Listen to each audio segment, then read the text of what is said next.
Burgess spares Bears blushes with 96. Despite the batting heroics of Keaton Jennings, Yorkshire had their own star in Harry Brook, who helped them to a creditable draw against Lancashire last time out. The same result achieved by Warwickshire against Northamptonshire, the champions sitting in 5th in Division 1, 14 points behind their hosts this week. And Warwickshire struggled to get going early in the day, and once again, Brook made his mark. Davis out for 19 off Thompson, Yorkshire's latest England international, with a diving catch. They didn't have to wait long to remove Sibley too. Out 4 balls later, LBW to Patterson for 9. There were plenty of chances for Yorkshire. Lyth's drop off Hayne, one of a couple of catches that went begging, but they wouldn't prove to be too costly. Yates swiftly followed, with the score still only in the 40s, out caught behind for Patterson's second. Root almost dropped another, but recovered in time to give Revis the wicket he'd missed out on. Hayne was gone for 8. Warwickshire in trouble now, 4 down. Survival through to lunch was the goal, and that's what they achieved. Up to 50 before the break, but there was plenty of work still to do in the afternoon session. They started to try and mount a recovery after the break, Yorkshire not quite as threatening after lunch, and the Bears were starting to build their way to 3 figures.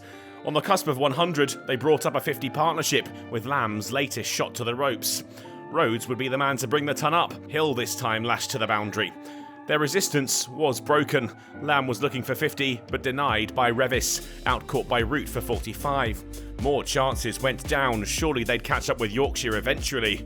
Well, not yet anyway. Rhodes was outcaught by Brook 2 balls later. The drop, not costly this time.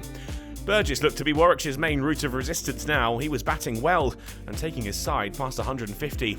But Briggs couldn't stay with him, out-bowled for 5 as he left Thompson's delivery.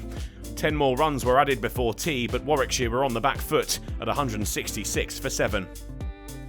McAndrew and Burgess started to look to take Warwickshire up to 200 runs, but would be stopped 12 runs away.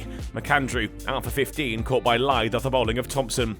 He would have only just made it back to the Bears' dressing room when Burgess went to a pretty quickly scored 50, up to the mark with a single off Thompson, having faced 63 deliveries.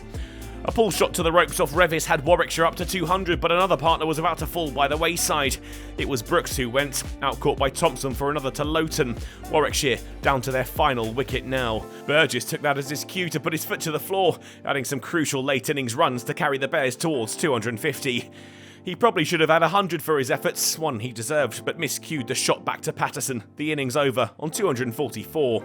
With 96, he'd more than doubled the second top score made by Lamb. A crucial knock from the wicketkeeper had given Warwickshire some hope, but despite the dropped catches, Yorkshire had done well in the field, led by Patterson with 3 for 43.